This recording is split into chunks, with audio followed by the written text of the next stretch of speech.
Line में खड़े रहते हैं। प्रशासन का काम अगर देखा जाए ना, प्रशासन का काम एक चीज में एक बार में तो कभी होता नहीं है। अगर हम एक बार जाएंगे तो एक बार में कभी काम अपना होता नहीं है, उसमें 5 बार दौड़ाएंगे और नहीं दौड़ाएंगे तो पैसा दो। अच्छा, ये चीज है, मतलब जो चीज हमारे जरूरी चीज है ना, आज रेशनिंग का कार्ड मतलब जरूरी है ना हमारे लिए, रेशनिंग खरीदना हमारे लिए जरूरी है ना, तो इस चीज के लिए हमें नेहरू नगर क्यों जाना पड़ता है? क्यों हमारे इधर चांदोली में नहीं रेशनिंग ऑफिस बन सकता है? मिनिस्टर है आप, मिनिस्टर चुटकी बजा के काम हो सकता है? नामुमकिन है, बिल्कुल नामुमकिन। एकदम छोटी सी चीज है रेशनिंग ऑफिस। हमारे यहाँ पे सरकारी मतलब कार्यालय है, जगह है, रिजर्व प्लॉट बचे हुए, वहाँ पे हम रेशनिंग कार्यालय मतलब क्यों नहीं खोल सकते? चांदोली का रेशनिंग कार्यालय यहीं पे खोला जाए। ये दूसरा मुद्दा हो गया। तीसरा मुद्दा, आज हमारे यहाँ के अगर बीएमसी के स्कूल हम देखें तो बीएमसी के स्कूलों में काफी तादाद में मतलब बच्चे लोग स्कूल में ही नहीं, काफी स्कूल क्लास जो है ऐसे ही पड़े हुए हैं, बराबर की नहीं। आज मतलब हमारे साकेनाका में, चांदोली में एक भी डिग्री कॉलेज नहीं। हमारे जैसे पढ़ने लिखने वाले लोग, हमारे बच्चे लोगों को अगर कॉलेज जाना है, डिग्री करना है, तो या तो हमें घाटकोपर से आगे निकलना है या तो इधर से अंधेरी की तरफ आगे निकलना है। यहाँ पे क्यों नहीं कॉलेज बन सकता?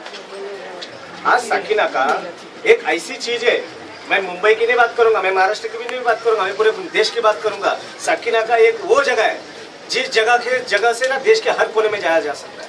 ये साकेनाका जंक्शन है। साकेनाका जंक्शन पे आप अगर खड़े हो जाओगे ना तो मुंबई के रास्ते मतलब कहाँ पे निकल सकते हो वो देखो। मैं देश की बात करता हूँ। साकेनाका पे खड़े रहोगे ना तो अंधेरी के माध्यम से विरार गुजरात की तरफ निकल सकते हो। मतलब साकेनाका वो चीज है। आज एयरपोर्ट जैसी चीज है। पनवेल में अगर एयरपोर्ट बनने की बात आ गई, नई मुंबई में एयरपोर्ट बनने की बात आती है, पुणे में एयरपोर्ट बनने की बात आ जाती है, तो वहाँ पे आज 5 रुपए का भाव है तो वो चीज डायरेक्ट मतलब 50 रुपए पे चली गई। आज हम लोग साकेनाका में रहते हैं। मुंबई इंटरनेशनल एयरपोर्ट का मेन द्वार हमारे यहाँ पे। हमारे यहाँ पे किस तरह का डेवलपमेंट होना चाहिए था। आज एक डिग्री कॉलेज भी हम लोग बना सकते हैं। यहाँ पे बीएमसी के स्कूल हम लोग यहाँ पे खाली पड़े हुए हैं। उन बीएमसी के स्कूलों में मतलब एक आईटीआई जैसी मतलब टेक्निकल इंस्टीट्यूट चालू कर नहीं सकते? नहीं कर सकते क्या बताओ? हम ही जैसे जनरेशन है ना, मैं खुद मतलब आईटीआई किया हूँ। यहाँ पे आईटीआई जैसा एक शासकीय मतलब टेक्निकल कॉलेज खड़ा किया जा सकता है। शासकीय कॉलेज अगर हो तो आज हम लोग को ये जब पढ़ाई लिखाई में जो खर्चा करना पड़ता है 300 रुपये का मतलब सिर्फ फीस है साल का, ऐसी चीज यहाँ पे नहीं बन सकती? बना सकते हैं, लेकिन वो सोच होनी चाहिए हमारे यहाँ। आज हमारे पाइपलाइन पे भाजी मार्केट लगता है, तुंगा गांव में भाजी मार्केट लगता है, चांदोली में भाजी मार्केट लगता है, हर मच्छी मार्केट में भाजी मार्केट लगता है, काफी जगह पररोड में वहाँ पे भाजी मार्केट लगता है। हमारे यहाँ पे भाजी मार्केट लगते हैं। अगर मार्केट में अगर जाओ तो वहाँ के ट्रैफिक की समस्या, वहाँ पे चलने की समस्या, गंदगी की भी समस्या, मतलब हर चीज की समस्या। मैं ये नहीं कहना चाहता हूँ कि मतलब मार्केट नहीं होना चाहिए, कि लोग रहते हैं इतना बड़ी मतलब पॉपुलेशन है तो वहाँ पे मार्केट की जरूरत तो है, तो वहाँ पे एक भाजी मंडी क्यों नहीं खड़ी की जा सकती? अच्छा, भाजी मंडी है, पैलेंसुला के बाजू में भाजी मंडी की बिल्डिंग है, आप में से काफी लोगों को पता भी होगा इसमें, बराबर की नहीं? पैलेंसुला के बाजू में जो बिल्डिंग खड़ी है वहाँ वो जगह भाजी मार्केट के लिए दी गई। कहाँ है? कहाँ है? तो कैसे गई वो? वही मैं क्या बोलता हूँ कि सोच रखो ना, विजन रखो ना। हम मतलब सिर्फ इतनी बात है कि चुनाव आ जाएंगे तो बोले हमको वोट दो, हम ये काम किए, हम वो काम किए। मैं तो पूछता हूँ क्या काम किए बताओ, क्या काम किए बताओ? तो बोलेंगे फिर क्या, हमने मेट्रो ट्रेन लाया। अरे मेट्रो क्या तुम्हारा प्रोजेक्ट है? तो महाराष्ट्र शासन का प्रोजेक्ट है। मेट्रो क्या चांदोली में घूमती है? सब जगह पे घूमती है। अच्छा, वो भी उसके ऊपर रिलायंस का नाम लिखा हुआ है। कहाँ गई मेट्रो? रिलायंस कैसा आया उसके ऊपर? आपने पता रिलायंस, रिलायंस मतलब प्राइवेट कंपनी, मेट्रो मतलब महाराष्ट्र शासन का प्रोजेक्ट है ना, तो गवर्नमेंट का क्यों नहीं नाम? कुछ तो बात होगी ना इसके पीछे। आज मतलब ये जो चीजें हैं, इन चीजों को मतलब क्यों नहीं बदला जा सकता? मैं क्या बोलता हूँ, लोगों की ना, आम लोगों की, तुम्हारे मेरे जैसे लोगों की जरूरत है। मैं यहाँ पे मोइली विलेज में रहता है, आप भी यहाँ पे रहते हो। अपना हमारे लोगों का लाइफ स्टाइल क्या है ना, मैं सीख जानता हूँ और मैं सही से जानता हूँ, क्योंकि मेरे को इतनी समझ में आती है। मेरे खुद से मैं देखता हूँ, मैं मेरा काम धंधा करता हूँ, मैं पढ़ा लिखा हूँ, मैं मेरी नौकरी करता हूँ, काम पे जाऊँगा। हमारे यहाँ का हर बच्चा कम से कम 15-20 हज़ार रुपया तो घर में इनकम लाता है, जहाँ तक मैं समझता हूँ। इस एरिया की बात करता हूँ, इस एरिया में रहने वाले हर घर में ना इतनी इनकम है ना, 15 या 20 हज़ार रुपया घर में मतलब आदमी लेकर आते हैं। ऐसे लोग यहाँ पर रहते हैं। यहाँ के लोग मतलब किसी से उम्मीद नहीं करते। यहाँ के लोगों की सोच भी मैं बताता हूँ कैसी है। जैसी मेरी सोच है, सोच कैसे है? गटर भर गया, एक बार बोलेंगे कारपोरेटर को गटर साफ करो, 2 बार बोलेंगे कारपोरेटर को गटर साफ करो, नहीं किया गटर साफ, तीसरे दिन खुद पैसा निकालेंगे गटर साफ करेंगे। ये हमारे लोगों की सोच है। बराबर बोल रहा हूँ, गलत बोल रहा हूँ? ये हमारी सोच ऐसी है। क्यों मालूम है कि हमारे बच्चे लोग मतलब पढ़े लिखे लोग हैं, तो हमारे जैसे लोग हैं ना, घर में काम पे जाते हैं, 10-15 हज़ार, घर में 3 बच्चे रखे तो 3 बच्चे कम से कम 20 हज़ार तो पगार लेकर आते, घर चलता है अपना सुबह से। लोगों की जरूरत क्या है? लोगों की जरूरत सिर्फ इतनी है, आम लोगों की। पहली बात तो सही से शिक्षा मिले, एक एजुकेशन सही से हो उनका। दूसरी बात, बीएमसी के प्रॉब्लम रहती है, बीएमसी में जाओ तो वहाँ पे मतलब जो हिसाब से मतलब वहाँ से ट्रीटमेंट दिया जाता है प्रशासकीय लोगों से, वो चीज़ की तकलीफ। पुलिस स्टेशन में जाओ, वहाँ पे जब अगर कोई खुद कंप्लेंट करने जाता है, पहला तो वो डरता है कि भाई पुलिस स्टेशन में मैं कंप्लेंट करूँ कि नहीं करूँ, और मैं उनके सामने जाऊँ कि नहीं जाऊँ, क्योंकि जिस तरह से वो पेश आते हैं हमारे साथ, उससे हमको ऐसा लगता है कि कंप्लेंट ही करने नहीं जाऊँ तो ज़्यादा अच्छा लगेगा। और तीसरी बात, अस्पताल। जो अस्पताल में ये जो 3-4 चीज़ें हैं ना, ये 4 चीज़ें लोगों की आम जरूरत है, बाकी कुछ जरूरत नहीं हमारी। अगर यहाँ पे बोला जाए कि ये काम करो, यहाँ पे एक बड़ा तालाब बनाओ, यहाँ पे मतलब स्विमिंग पूल बनाओ, यहाँ पे ये चीज़ बनाओ, हमको क्या करने का इन सब चीज़ों का? मैं तो सीधा मैंने जो 6-7 पॉइंट आप लोगों के सामने रखे, ये चीज़ें हमारे लोगों की जरूरत है कि नहीं जी? आज मैं कहता हूँ, आज साकिना का वो जगह है, साकिना का वो चीज़ है जहाँ पे काफ़ी सारे कॉल सेंटर्स है, साकिना का वो जगह है जहाँ पे काफ़ी सारी इंडस्ट्रीज है, हंसा जैसे, मित्तल जैसे ऐसी इंडस्ट्रीज यहाँ पे बसी हुई है। साकिना का वो जगह है जहाँ पे मतलब छोटे मतलब ये खैरन रोड से लेके गारमेंट से लेके छोटे गालों में काफ़ी सारा काम होता है। बाहर से लोग यहाँ पे मतलब आते हैं काम करने के लिए, आते कि नहीं आते? यहाँ पे खड़े रहो तो रोज का आना जाना होता है, पाइपलाइन से खड़े रहो तो रोज का आना जाना होता है। गाड़ियों से मतलब कॉल सेंटर में लोग काम पे आते हैं। 20-20, 25-25, 30-30 हज़ार की, 50 हज़ार की नौकरियां साकिना का में है। तो मैं क्या कहता हूँ, ये जो नौकरियां है ना, यहाँ के बच्चे लोग को क्यों ना मिले? ये हमारी सोच है, हमारी सोच, मेरी सोच नहीं, ये हमारी सोच है, ये ईश्वर तायडे साहब की सोच है, ये जो मैं कहना चाहता हूँ आपको। क्यों ये क्यों नहीं हो सकता है? यहाँ पे अगर कंपनीज है, यहाँ पे जो फर्म है, यहाँ पे जो कॉल सेंटर्स है, यहाँ पे जो इंडस्ट्रीज है, इन इंडस्ट्रीज में जो रोजगार उत्पन्न होता है, जो रोजगार मिलता है, वो रोजगार यहाँ के चांदोली के लोगों के लिए मतलब रखा जाए। अच्छा, मैं ये नहीं बोलूँगा कंपलसरी करो कि चांदोली के हम जबरदस्ती मतलब चांदोली में रहते हैं तो हमको दो, मत दो। तुम एक काम करो, तुम्हारा क्राइटेरिया है, तुम्हारे हिसाब से, तुम रिक्वायरमेंट के हिसाब से इंटरव्यू लो, तुम रिक्वायरमेंट के हिसाब से उनकी मतलब सब मतलब चीज करो कि जो हिसाब से तुमको चाहिए। जैसे बाकी अदर कैंडिडेट लोग से तुम करते हो, वैसे यहाँ के कैंडिडेट लोग के साथ तुम वैसा मतलब इंटरव्यू लो, उसमें से जो पास होते हैं उनको लो, जो नहीं पास हो सकते उनको बाहर निकाल दो। तो ये चीज यहाँ पे करो ना। हमारे बच्चे लोग बाहर क्यों जाए काम ढूंढने के लिए? हमारे बच्चे लोग को रोजगार यहाँ पे क्यों नहीं मिल सकता? हमारे बच्चे लोग को कॉलेज यहाँ पे क्यों नहीं पढ़ने मिल सकता है? हमारे लोगों को मतलब मार्केट में जाना है तो सही से जगह पे क्यों नहीं जा सकते? तो ये सब चीजें मैं आपसे कहना चाहता हूँ कि जो चीज होनी चाहिए थी और जो चीज आगे भी हो सकती है, और ये जो चीजें मैंने जो बोला है ना, सब आसान चीज है, कोई मुश्किल काम नहीं है। ये कोई बड़ी बड़ी चीजें नहीं बोला है कि जिसके ऊपर आप अगर सोचो, मैं बोलने के बाद आप खुद सोचोगे कि ये संजय मुले बंदा आया था यहाँ पे और इसने जो बात हमारे सामने कही है, ये सब बातों में मतलब कितनी सच्चाई है और ये बात हकीकत में हो सकती है कि नहीं हो सकती है। मेरे को एक बात बताइए, एक आम आदमी भी सोच सकता है ये चीज 100% हो सकती है। मैं अगर सोचूं यहाँ का रोजगार है, यहाँ के लोगों को अगर मैं लेटर दे दूं, एक मैं विधायक होने के बाद ईश्वर तायडे साहब जैसा अगर कोई बंदा विधायक होता है, वो अगर यहाँ की कंपनीज को हमको अगर लेटर दे दे, आपको अगर वैकेंसीज है, आपके यहाँ पे रोजगार है, आपके यहाँ पे कोई बच्चे लोग अगर नौकरी पे चाहिए, तो उनके लिए एक काम करो, एक आपका मतलब बताओ, आपको जितना मतलब उन कैंडिडेट चाहिए, आज इन लोगों को हजारों कैंडिडेट लगते हैं, प्लेसमेंट में ऐड देते हैं, प्लेसमेंट। शायद हो सकता है आप में से लोगों को नहीं समझ में आएगी चीज, लेकिन यहाँ पे जो यंग जनरेशन है इनको फटक से समझ में आ रही है चीज। प्लेसमेंट में ऐड देते हैं, प्लेसमेंट को वाले को पैसा देते हैं लोग। अगर किसी को अगर रोजगार देना है ना, कि बोले हमारी कंपनी में मतलब ये जगह खाली है, ये वैकेंसी है, ये वैकेंसी के लिए इसको भेज दो, हम उसको पगार देंगे। तो जो बंदा जो प्लेसमेंट इनको भेजता है, उस प्लेसमेंट को ये 3,000 उसका आधा पगार देते, पूरा पगार देते हैं। तो यहाँ पे हम फ्री फंड में देते हैं ना आपको, आप आपके रिक्वायरमेंट के हिसाब से इंटरव्यू लो, तो ये चीज़ हो सकती है। आज मतलब बस ये कहना चाहता हूँ मैं आपसे, ज़्यादा बात करने की बजाय, आप सब लोग आम लोग हो, हम सब भी आम हैं, पढ़े लिखे लोग हैं, पढ़ी लिखी सोच रखते हैं और पढ़ी लिखी सोच के हिसाब से कुछ करना चाहते हैं, आपके आशीर्वाद से, आपकी सेवा के लिए कुछ करना चाहते हैं। जो चीज़ें आज 151 में मतलब की है, ऐसी कुछ नई नई चीज़ें यहाँ पे हो सकती है, जो चीज़ हम करना चाहते हैं और वो चीज़ यहाँ पे होगी जरूर। बस इतना ये आप लोगों का विश्वास होना जरूरी है। काफ़ी जगह पे मतलब आपको बोलता हूँ मैं, ऐसी कोई चीज़ बोल जाते हैं, अरे ये मनसे वाले लोग, बराबर ना, ये मनसे वाले लोग, अरे फिर साला उगला से है। ये बात है, एक महिला सिंपल सी बात बताता हूँ, ज़्यादा मतलब घुमाऊंगा नहीं बात को, बस एक बात बताता हूँ। आज आप यहाँ पर कितने साल से हैं? आपसे पूछता हूँ।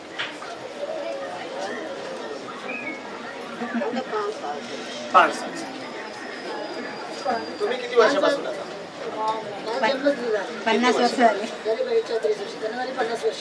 43 साल, 50 साल। अब मैं जो बोलना चाहता हूँ ना, वो बात को सही से सोचो और सही से ढूंढो और सही से उसका अनुमान लगाओ मैं क्या कहना चाहता हूँ। अब 50 साल से अगर कोई यहाँ पे रहता है, मैं 50 साल भी छोड़ देता हूँ, 20 साल से अगर कोई यहाँ पर रहता है, आज पिछले 20 साल से मैं जहाँ पे रहता हूँ, मैं खुद रहता हूँ, मेरा जन्म यहाँ पे हुआ है, मैं जहाँ पे रहता हूँ वहाँ पे रहते वक्त मेरे पिताजी ने, मेरे बाप ने मेहनत की है, मेहनत की कमाई घर में लाए, और मेहनत की कमाई घर में लाते साथ में उन्होंने ये चीज़ की है, गवर्नमेंट के पानी भरते हैं ना, तो पानी का बिल का पैसा भरते हैं हम लोग, लाइट अगर हमारे यहाँ पे आते तो लाइट का पैसा भरते हैं हम लोग, हमारी हर वो चीज़, प्रॉपर्टी का टैक्स रहेगा, टैक्स हम लोग बीएमसी को पे करते हैं, हम हर वो चीज़ पे करते हैं प्रशासन को, जो चीज़ हम लोग यूज़ करते हैं यहाँ पे। सही बोल रहा हूँ, गलत करता हूँ? आप भी लोग करते हैं कि नहीं? हर वो चीज़ पे करते हो कि नहीं? आप घर में रहते हो तो प्रशासन को देते हो कि नहीं देते हो? तो फिर आज हम लोग जो भी चीज़ यूज़ करते हैं उस चीज़ को हम प्रशासन को देते हैं कि नहीं देते हैं? आज इतने सालों से देते आ रहे, तो भी हम लोग कहाँ रह रहे हैं? वही 10 बाय 15 की उसी रूम में 40 साल से रह रहे, और आज भी वहीं पे रह रहे। कल आपके सामने जहाँ पे हम लोग देखते हैं, समझ लो कि रोड की तरफ में आपका दुकान है, रोड की तरफ में आपका दुकान है, आपका घर है, वहाँ पे आप कुछ दिन पहले देखते हो कोई बंदा है, उसने आके मतलब वहाँ पे मस्तबी की चादर डाल दिया, चादर के ऊपर कपड़ा बेचा है, 2 महीने के बाद उसने वहाँ पे मतलब हाथ गाड़ी लगा ली, हाथ गाड़ी के ऊपर बेचना चालू कर दिया, फिर 3 महीने के बाद उसने, बारिश का सीजन आ गया, बारिश के लिए मतलब उसने वहाँ पे ऊपर शेड बना लिया, शेड बनाने के टाइम पे मतलब आप बोलेंगे कि बोले बारिश, आंखों को आदत पड़ जाती है हमारी, ये हमारी गलती है। शेड बना लिया, शेड बनाने के बाद मतलब और 6 महीने चले जाते हैं, वो वहाँ पे फिर पतरा डाल देता है, पतरे के बाद में फिर मतलब और 6-7 महीने चले जाते हैं, वहाँ पे फिर वो एक मीटर बॉक्स लगा के लेता है, फिर उसके बाद 7-8 महीने जाते हैं, फिर उसके ऊपर रेशन कार्ड बनता है। मैं क्या कहना चाहता हूँ, बात को समझ लो आप, ये चीज बनती है, और वो चीज बनने के बाद जब मतलब 2 साल के बाद 3 साल के बाद फिर प्रोजेक्ट आता है, बोले रास्ते में से सबको हटाओ, ये कटिंग में जा रहा है, कटिंग में जा रहा है, उसके बाद वो जाता है बिल्डिंग में जाके एसआरए के प्रोजेक्ट में बैठता है। कितना खर्चा किया उसने? 2000 रुपया खर्चा किया, सिर्फ 2000। आज हम लोग 40 साल से लाखों रुपया प्रशासन को देते आ रहे, उसने खर्चा कितना किया? 2000 रुपया। आज 2000 खर्चा करने के बाद संघर्ष नगर जैसी जगह में आज मतलब 20-20 लाख के 25-25 लाख के फ्लैट में जाके रह रहे। कौन रह रहे? मैं उनके खिलाफ नहीं हूँ, मैं सिस्टम के खिलाफ हूँ। मैं क्या बोलना चाहता हूँ वो समझो, ये सिस्टम है हमारा गलत। मतलब हम ईमानदारी से पैसा भरते हैं, हम ईमानदारी से हर चीज वो प्रशासन को देते हैं, उसके बावजूद हम वहीं पे 10 बाय 15 के रूम में रहेंगे, और जो कल आने के बाद 400 रुपए का बम्बू डाल दिया और 5 रुपए की मतलब सेटिंग लगा के रेशन कार्ड मीटर बना के ले लिया, वो आज बिल्डिंग में जाके रहेगा। ये कहाँ का न्याय? ये न्याय होता है? तो ये चीज मतलब बोलना चाहता हूँ कि ये चीज गलत होती है। आज हमको भी चाहिए, आज ये यहाँ पर मेरे को लगता है कि 5 साल पहले जब मतलब चुनाव था, 5 साल पहले चुनाव में मतलब बोला गया था यहाँ का ग्रीन बेल्ट में हटाऊंगा, आप लोगों के सामने भी बोला गया था, क्यों नहीं हटा ग्रीन बेल्ट? आज ग्रीन बेल्ट अगर हमारे यहाँ पे हटेगा तो ग्रीन बेल्ट की जगह पे यहाँ पे भी बिल्डिंगें खड़ी हो सकती है हमारे यहाँ पे। हमको भी 340 का एरिया, 560 का एरिया, 600 का एरिया हमारी जगह पे, हमारी प्रॉपर्टी पे हमको भी मिल सकता है, तो क्यों नहीं हटा? अच्छा नहीं हटा, ग्रीन बेल्ट नहीं हटा, इसके वजह से आगे का प्रोसेस नहीं होगा। अच्छा आगे का प्रोसेस नहीं होगा तो क्यों नहीं होगा? तो कोई अच्छा बिल्डर मतलब चाहिए, वो भी बिल्डर कैसा चाहिए? जिसके ऊपर सेटिंग होनी चाहिए, बिना उसके काम नहीं होगा। तो ये क्यों चीज चाहिए? हम ईमानदारी से काम करते हैं, हम ईमानदारी से प्रशासन को पैसा भरते हैं, हम हर वो चीज करते हैं, उसके बावजूद भी हमारे साथ में ये चीज क्यों? एक मतलब सिंपल लॉजिक आपको बताता हूँ। आज मतलब खेती करने वाले लोग जो उधर मराठवाड़ा में वगैरह मतलब चीज चल रही है, वहाँ पे आत्महत्याएं हो रही है, तो वहाँ पे सरकार ने बोला कि मतलब जिनके ऊपर कर्जा ज्यादा हो गया है ना, उनका मतलब कर्जा माफ किया जाएगा और उनका मतलब ये सब्सिडी दी जाएगी। आज मेरे को एक बात बताओ, उसमें मैं देखो उनके खिलाफ नहीं हूँ, जो लॉजिक की बात है मैं सबका आपके सामने करता हूँ। जिन मतलब लोगों के ऊपर कर्जा था, जिन लोगों ने, जिन खेती करने वाले लोगों ने कर्जा पे किया, ईमानदारी से कर्जा पे किया ना, मैंने 50,000 रुपया कर्जा लिया, 50,000 रुपया मैंने हर मतलब किस्ते के हिसाब से मैंने पे कर दिया। और कुछ लोग ऐसे हैं जिन्होंने उसका कर्जा पे नहीं किया, उनका कर्जा माफ। अच्छा जिन्होंने ईमानदारी से भरा वो मतलब भरे, उनका कुछ नहीं, जिन्होंने नहीं भरा उनका माफ। अरे ये काय का सिस्टम है? कर्जा किसका माफ हुआ है? अच्छा वो भी नहीं हुआ, आगे की बात है। जो बोला कि भाई इनका कर्जा माफ, उनका भी कर्जा माफ नहीं। ये सिस्टम, इस सिस्टम को बदलना पड़ेगा। मैं महाराष्ट्र की नहीं सोचता हूँ, महाराष्ट्र में क्या होगा, देश में क्या होगा, वो वहाँ पे देखेंगे, हमको हमारा घर देखने का। हम हमारे घर में रहते हैं, हमारे घर में हमारी क्या जरूरत है ना, उसके बारे में मैं सोचता हूँ। मैंने जो चीज आप लोगों के सामने रखी, आपने सुनी, आपने सोचा, और आप सोचो इसके ऊपर सोचो, और इसके ऊपर आप अनुमान लगाओ कि हमें क्या करना है, अब किस दिशा में मतलब जाना है। देखो आज चुनाव है, चुनाव के मेंढक सारे बाहर निकलेंगे, सब बोलेंगे कि हमें दो, हमने ये किया, हमें दो, हमने वो किया, हमें दो, हमने वो किया। आज मैं अगर कहता हूँ कि कोई बोलता है कि बोले भाई ने यहाँ पे गली का लादी का काम किया, भाई ने वहाँ पे रोड का काम किया, भाई ने गटर का काम किया, भाई ने टॉयलेट का काम किया, अगर 15वीं पास किया हुआ बंदा, सिंपल एग्जांपल देता हूँ, 15वीं पास किया हुआ बंदा अगर 10वीं की एग्ज़ाम देता है और वो 10वीं की एग्ज़ाम देने के बाद अगर वो बोलता है कि भाई देखो मैंने 10वीं में 93% लाए, इसका मतलब क्या होता है? 15वीं पढ़ा हुआ अगर बंदा, अगर मैं बोलूँगा मैं 10वीं की एग्ज़ाम दे रहा हूँ, 10वीं में 93% ला रहा हूँ, इसका क्या मतलब होता है? 15वीं पढ़ा है ना, तो 15वीं वाला काम करके बता। ज़्यादा आपसे नहीं बात करूँगा, बस आपने यहाँ पे मेरे को बुलाया, मैं यहाँ पर आया हूँ, आपने मतलब हमारी बातें रखने का मौका हमको दिया, उसके लिए मैं आप सबका शुक्रिया अदा करता हूँ। बस इतनी का बात कहूँगा।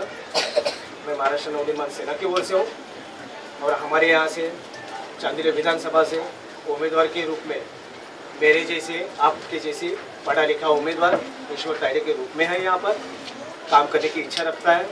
और कुछ अलग चीज़ें, ये जो मैंने चीज़ आपके सामने प्रस्ताव रखे, क्या चीज़ होनी चाहिए, क्या होना चाहिए था और आगे क्या होना चाहिए, ये विजन जैसे मेरा है वही विजन उनका भी है और उसी तरह की सोच वो भी रखते हैं और ऐसा कुछ सोच लेके वो आपके सामने आना चाहते हैं और आपकी यहाँ पे चांदीवली में हमारे यहाँ पे नेतृत्व करना चाहते हैं, एक सेवा करने का मतलब मौका चाहते हैं। आप लोगों से उम्मीद करता हूँ आप उन्हें एक मौका दें। आपसे विनती करता हूँ कि एक बार नहीं सही लगे वोट मत दो। अगर जो मैंने चीज बोला हूँ, कोशिश अपने 100% होगी। मैं क्या वर्ड यूज कर रहा हूँ उसके ऊपर सोचो। कोशिश, प्रयत्न, हर चीज 100% होगी इसमें। अच्छा, उसमें कितना मतलब वक्त लगता है, कितना नहीं लगता है, वो आगे की बात है, लेकिन कोशिश 100% होगी। अगर नहीं कर सका तो ये मेरा गाल होगा, आपके हाथ होगी, ये मेरी जबान है यहाँ पे। बस इतना कह के आपका सबका मतलब शुक्रिया अदा करता हूँ। आपने यहाँ पे बुलाया, मेरे को बोलने का मौका दिया, मेरे विचार सुने। आपके भी विचार मैं समझ सकता हूँ, जो मैंने बात बोली आप समझ लोगे और जो आपसे मतलब सहयोग चाहते हैं, जो सेवा चाहते हैं, आशीर्वाद चाहते हैं, वो आप आशीर्वाद सम्माननीय ईश्वर तायडे जी को दोगे, ये अपेक्षा व्यक्त करता हूँ। और यहाँ पे अपनी बात गली गली में आते हैं, जब काम निकल जाता है तो कोई किसी को नहीं आता है। क्या मालूम है, ये चीज ऐसी है ना, ये ना राजनीति करने वाले लोगों ने राजनीति को ऐसा तमाशा बना के रख दिया ना, आम लोगों के बीच में उनके प्रति ना वो मतलब अविश्वास की भावना निर्माण हो चुकी है। वही उसमें गलती आपकी नहीं है। पहली बात तो मैंने जो चीजें आपके सामने रखी उसमें से कौन सी ऐसी चीज है कि जो मतलब चीज है कि मतलब नाम मुमकिन लगती है आपको कि मैंने कुछ ज्यादा बात कर दी। अच्छा, कौन सी ऐसी चीज है कि जो बहुत हार्ड है, तुम बोल रहे हो लेकिन इतना आसान नहीं उन चीजों को करना। ऐसा कौन सा पॉइंट है? जैसे मैंने अभी भाजी मार्केट की बात किया, जैसे मैंने स्मशान भूमि की बात किया, जैसे मैंने रोजगार की बात किया, जैसे मैंने शिक्षा की बात की, एजुकेशन की बात की, जैसे मैंने रेशनिंग डिपार्टमेंट की बात की, जैसे अस्पताल की, ये जो चीजें, इसमें से कोई ऐसी चीज है कि मतलब नहीं हो सकती। अच्छा, इतना भी नहीं कि हार्ड में नहीं कि मतलब जिसको करने के लिए मतलब बहुत स्ट्रगल होने वाला है और ये इतना आसान नहीं तुम बोल रहे हो वो चीज को नहीं, ये चीज आसानी से हो सकती है ना। बस अच्छी इच्छा शक्ति होनी चाहिए, जीत होनी चाहिए अपने अंदर कि वो चीज को हम कर सकते, तो पक्का कर सकते, ये चीज को मतलब। अब मेरे को एक बात बताऊं, मैं एक आपको एग्जांपल बता रहा, जैसे पर्रवाड़ी में वो फाटक लगा, कोई बड़ा इशू नहीं था, है कि नहीं? खर्चा तो ज्यादा नहीं हुआ, मेरे ख्याल से उसमें खर्चा कुछ 25-30 हजार का खर्चा हुआ से। यहाँ पे एक फाटक लगा है, वहाँ पे एक फाटक लगा। काफी साल से वो सोच रहे थे। जब वो फाटक लगा ना, उसके बाद में सोमनाथ सांगले जी का मतलब बयान आया था उसके ऊपर, अपने विरोधक है, उसके बावजूद उनके ऊपर उनका एक बयान आया था, उसके ऊपर स्टेटमेंट आई थी। तो बोले बाकी कुछ भी हो, लेकिन ये काम इन लोगों ने बहुत अच्छा किया। मैं सोच रहा था कि इसको कैसा करूं मैं काफी सालों से सोच रहा था कि इसका रास्ता, क्योंकि देखो ये रास्ता निकलना बहुत जरूरी है। लोगों को कितना तकलीफ, आप लोग जाते हो ना, शायद आप लोगों में से काफी लोग उधर परवाड़ी में स्कूल में जाते रहेंगे बच्चे लोगों को छोड़ने के लिए। कितनी तकलीफ वाली बात थी कि नहीं हो, लेकिन कितना तकलीफ होता था, लेकिन अब वो चीज सोल्यूशन निकल गया। वो सोल्यूशन निकालने के लिए एक महीना आपको कसम से बता रहा हूँ, मैं खुद 1 महीना वहाँ पे फाटक पे खड़ा रहता था। मेरे साथ में उस तरफ 15 लड़के लोग खड़ा करता था और इस फाटक पे अंजलि मेडिकल के यहाँ पे 15 लड़के लोग खड़ा करता था। रोज के 30 लड़के लोग खड़े करता था। अच्छा, उनको मतलब उनका खाना पीना खर्चा सब करके मतलब वहाँ पे खड़ा करता। क्यों करना पड़ता था मालूम है? कि शुरू में लोगों को आदत नहीं थी उस चीज की। मेरे को पता था लोगों को आदत है ना, कोई मानने वाला है नहीं। फिर बोले नए खोलो, हमको जाने का ही है, मैं रहता इधर ही हूँ, मैं वो ही हूँ, मैं तो देखता हूँ। तो मेरे को मालूम था ये सब प्रॉब्लम होने वाले। तो 1 महीना तक है ना 15 लड़के दोनों तरफ झगड़ा करता था। और लेकिन मैं इतना स्ट्रिक्टली बोलते रहता था, कोई भी है कैसा भी बात करे उसके सामने सिर्फ हाथ जोड़ो भाई प्लीज। अब मैं खुद वहाँ पे खड़ा रहता था, इनको पूछ लिया अगर कोई इनमें से आपने किसी ने मेरे से अनुभव लिया रहेगा उस टाइम पे, तो आप में से अगर कोई रहेगा तो शायद मेरे को पहचानता रहेगा कि मैंने नहीं सिर्फ ऐसी बात किया। किसी ने उल्टी भी बात किया ना, मैं बोलता था भाई मेरा नहीं है ये, ये तुम्हारे बच्चों लोग के लिए, तुम्हारी बहन के लिए मैं काम कर रहा हूँ, मेरा कुछ नहीं है, बस आपसे विनती करता हूँ 1 घंटा आप मुझे इसके लिए सहयोग करें। माफी मांग लेता हूँ, अगर गलती होती रही तो मेरा कान पकड़ो, लेकिन मैं यहाँ से नहीं छोड़ सकता, प्लीज नहीं छोड़ सकता। और रूल इज रूल। फिर कभी कभी क्या होता था, फिर हमारे मनसे वाले लोग बोले लेके जाएंगे, हम मनसे वाले, अरे तुम मनसे वाला है तो क्या रूल क्या तुम्हारे लिए थोड़ी अलग बनता है? अलग कोई रूल तो रूल है, कानून तो कानून सबके लिए होता है। उसमें से काफी उज्जत भी होगी, काफी लोगों से रिलेशन भी खराब हो गए, काफी लोगों से मतलब प्रॉब्लम। लेकिन मैं ये सोचता हूँ, अगर 1000 लोगों का भला होता हो ना, 1000 लोगों का, उसमें से अगर 10 लोगों को अगर तकलीफ होती रहेगी ना, उसमें हम कुछ नहीं कर सकते। लेकिन 1000 लोगों का भला सोचना बहुत जरूरी है। अगर मेट्रो ट्रेन यहाँ से जा रही है और उसमें से अगर कुछ 100 घर मतलब टूट रहे हैं, लेकिन आज लाखों लोगों को, हजारों लोगों को इसका फायदा भी मिल रहा है ना, तो उसके ऊपर मतलब वो चीज़ का प्रोजेक्ट बनना चाहिए। मैं उसके खिलाफ नहीं हूँ, मैं मेट्रो ट्रेन बनी, बहुत अच्छा बना। ये चीज़ की हमारी साकिनाका को जरूरत है। साकिनाका सबसे बड़ी जगह है, मुंबई, महाराष्ट्र, देश की जगह बड़ी। ये मैं सोचता हूँ, मेरा कैलकुलेशन है कि साकिनाका आने वाली दिनों में साकिनाका एक वो सिटी होगी जो सिटी पूरी मुंबई, महाराष्ट्र और देश में मतलब 1 नंबर पे चलेगी ये सिटी। क्योंकि मुंबई एयरपोर्ट यहाँ पे आता है, क्योंकि साकिनाका सिग्नल पे खड़े होने के बाद 4 रास्ते ऐसे खुलते कि देश के किसी भी कोने में जा सकते हैं। ये मेरा थीम है, मेरा विजन है और ये ऐसे ही होगा। इसलिए साकिनाका से कोई भी साकिनाका से कोई भी अपना रूल बेचेंगे, यहीं पे रहो। आपको अगर तकलीफ भी होती रहेगी ना, और 5-7 साल स्ट्रगल करो, लेकिन एक याद रखना, आपके रूम की मतलब कीमत नहीं, आप जहाँ पे रहते हो ना वही जगह की आपको कीमत इतनी बड़ी मिलेगी ना कि आप मतलब सोचोगे कि मतलब क्या हमने पुण्य कमाई कि साकिनाका के अंदर हमने घर लिया होता है। ये वो जगह है, इसलिए इसको छोड़ना नहीं और ये जगह को भी छोड़ना नहीं। आप मतलब इतना रखना कि मतलब ये जो हमारी जरूरत की चीज है, इसके ऊपर आपको सोचना है। हमारे घर में चूल्हा हमको जलाना है, हमारा घर हमको चलाना है, ना मैं आपका घर चलाने वाला हूँ, ना आप मेरा घर चलाने वाले, अपने को अपना चलाना। लेकिन जो चीजें जरूरी की है, जो मैंने अस्पताल, रेशनिंग कार्ड वगैरह, ये जो चीजें ये हमारी जरूरत है, हमारे घर की जरूरत है। रोज हमको दिन में उठने के बाद इन चीजों की जरूरत पड़ती है, इसका सोल्यूशन निकलना जरूरी है। और जैसे आपने सवाल किया मेरे को, कोई भी चीज नामुमकिन, इसमें से तो मुझे तो नहीं लगती। मैंने क्या बोला, मैं करूंगा और ये होगी, ये नहीं बोल रहा हूँ मैं। मेरी कोशिश 100% होगी, कोशिश 100%, कोशिश ही कर सकते हैं ना, 100% कोशिश करो। बाकी देखो रिजल्ट क्या आएगा वो प्रैक्टिकल होने के बाद समझेगा। हम लोगों को चाहिए सब, इतना सुविधा हम लोगों को चाहिए। इससे पहले कोई कोशिश किया ही नहीं ना। हाँ, कोशिश नहीं। आज मेरे को पता ना कि सांगले साहब वहाँ पे 15 साल से कारपोरेटर थे, इससे पहले भी काफी हो चुके। स्कूल तो वहीं पे है ना, आज भी इतने स्कूल थे, इतने कि मतलब 4-5 स्कूल अभी बढ़ गए। ऑल इंडिया जैसा बोलो कि भाई 4-5 जो स्कूल है वो नए से बने हो, है कि नहीं? लेकिन पुराने जो स्कूल थे वो स्कूल ही थे ना, वो रास्ते की समस्या वही थी ना, बच्चे लोग की समस्या वही थी ना, पेरेंट्स लोग की भी समस्या वही थी ना। तो क्यों नहीं सूझा, क्यों नहीं सूझा? उसके लिए क्या मालूम है, सोच होना चाहिए तुम्हारे अंदर, एक जिद होनी चाहिए, ये चीज मैं कर सकता हूँ करके। अगर हम सोच लेना कि ये चीज मैं कर सकता हूँ, और दुनिया में कोई चीज ऐसी नहीं कि जो नामुमकिन है, हर चीज मुमकिन है, बस उसको मुमकिन करने की मतलब कोशिश होनी चाहिए, हर चीज आसान हो सकती है। चलो मैं मिला जाऊँ।